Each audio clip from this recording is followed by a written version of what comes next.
Jordan Peterson has often criticized liberal arts. I mean, he not exactly in the same manner as we've been doing today, but I heard one. I don't remember where this was, but he suggested that maybe we should just let the free market deal with this.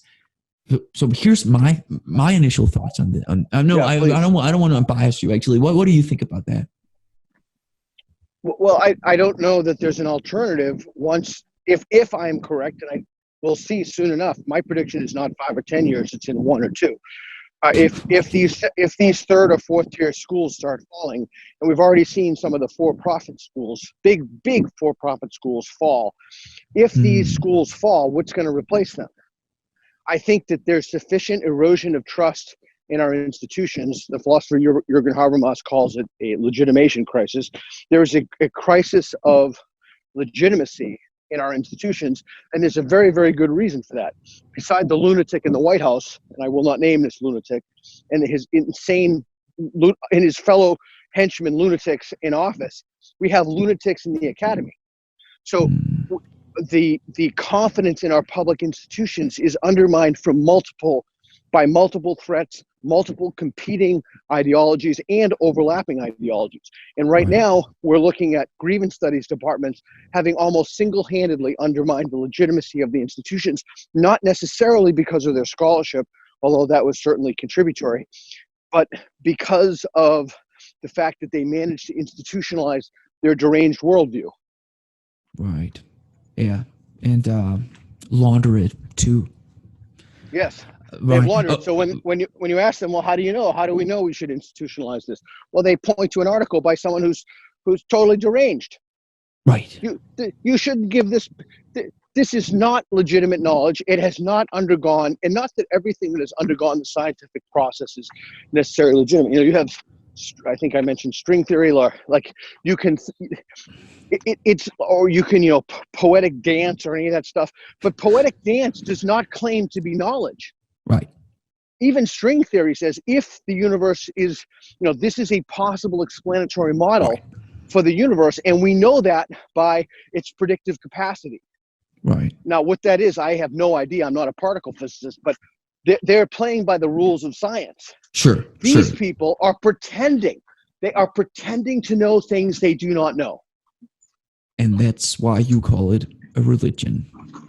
Yes. Would that be correct? Right. Okay. But I just want to. I just have to share this with you because I remember during my graduate studies.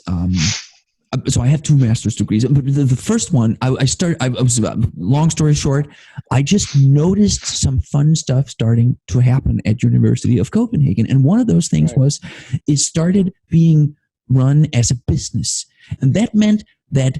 I believe every quarter, all the students would have the teacher go out and they would rate the teacher and criticizing them was encouraged.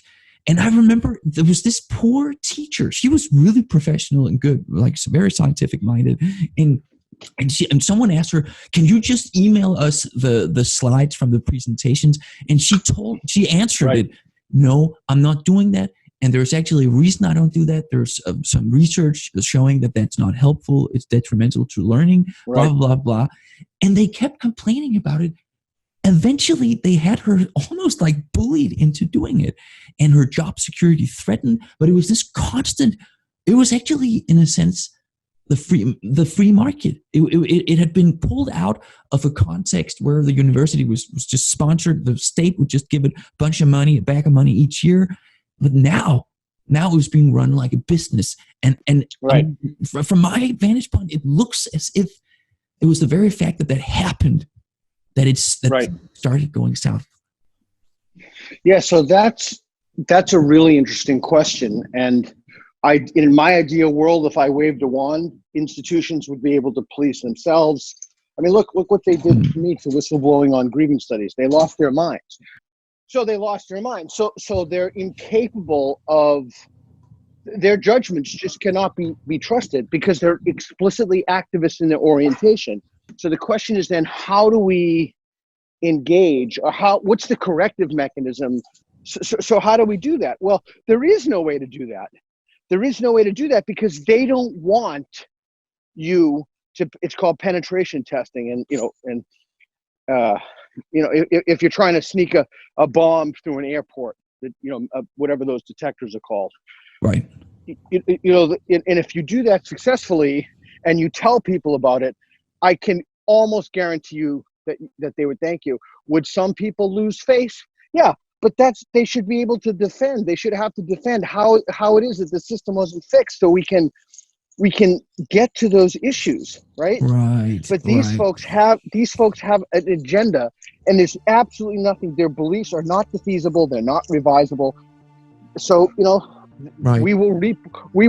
Look, I'm trying not to talk about the plague.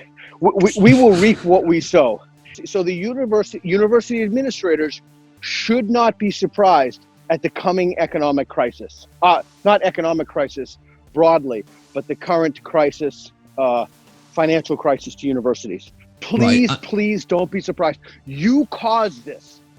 Thanks for watching. If you want to see the whole interview, just follow the link up here or down below. And please subscribe for more outrageous clips from my interviews. Thank you. Have a good one. Cheers.